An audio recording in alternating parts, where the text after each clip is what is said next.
Eli Whitney was born on December 8, 1765 in Westborough, Massachusetts.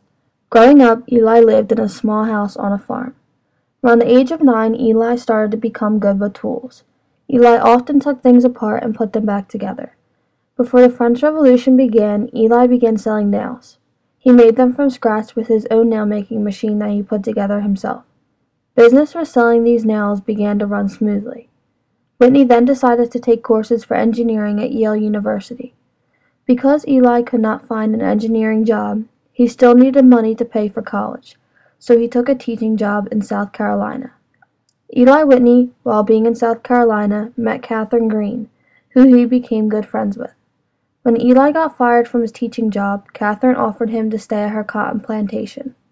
While he stayed there, he realized that picking the seeds out of the middle of the cotton was too hard and time-consuming. They were also on the verge of bankruptcy. This is when one of the best inventions was created, the cotton gin. Eli teamed up with Phineas Miller, Catherine Green's plantation manager, which later became her husband. Knowing that the cotton gin was going to be a successful invention, they created a patent in 1794. He then made a factory where the cotton gin cleaned seeds from 50 pounds of cotton a day. In 1795, the factory burnt down. After it burnt down, somehow the blueprint of the cotton gin got out. It was copied, and within a couple days it spread around the U.S. Farmers soon started to make their own cotton gins and forgot about the patent that Eli had made. They never paid Eli for copying his invention. He then moved to New Haven, Connecticut, where he took a job from the government to make interchangeable parts for the French revolutionaries. He took this job in 1797. Even though the first mechanical spinning and weaving machines in America were copied from English machines, one truly American invention, called the cotton gin, helped revolutionize the textile industry. Cotton plants produce excellent fibers, and in America's southern states, cotton was very cheap to produce because unpaid slaves were used to grow and harvest the crop. Yet even though the demand for cotton was great, before the invention of the cotton gin, it was not widely used in textiles.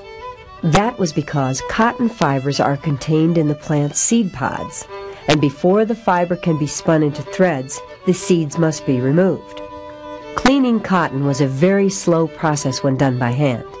But after 1793, the year Eli Whitney invented his cotton gin, simply by turning a crank, it was possible to remove as many seeds from raw cotton in a single day as 50 people could do using just their hands. Because the cotton gin made the fibers more readily available, there was a great increase in cotton production. Consequently, there was an increase in the number of slaves working on plantations as well. After the invention of the cotton gin, the raising of cotton rapidly became the backbone of the economy in the southern United States. Eli Whitney married Henrietta Edwards in 1817. They lived a successful marriage and had 4 children.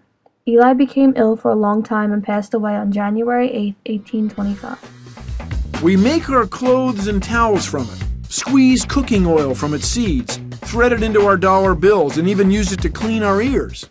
It's cotton, and the machine that made it a viable crop launched an industry. Popularized by generations of miners, cowboys, and teenagers, jeans are one of the most popular clothing items ever created. And blue jeans are often made from 100% cotton. A pair of jeans begins with a boll or a capsule of raw cotton.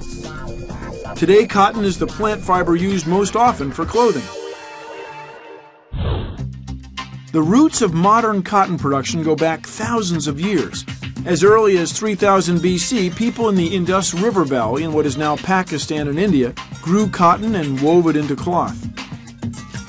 Getting from this to this is not simple.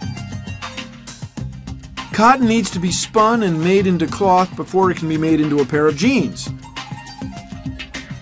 The modern clothing industry would be completely different without the invention of the cotton gin, a revolutionary machine that prepares cotton for spinning. Each cotton boll contains many seeds surrounded by lint, a downy fiber that can be spun into yarn. American inventor and engineer Eli Whitney developed and patented the first cotton gin in 1793. He built it using the principles of the Churka gin, but his addition of wire teeth made it much more effective.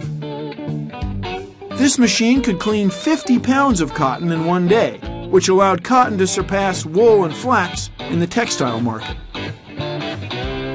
The cotton gin dramatically affected the structure of American society.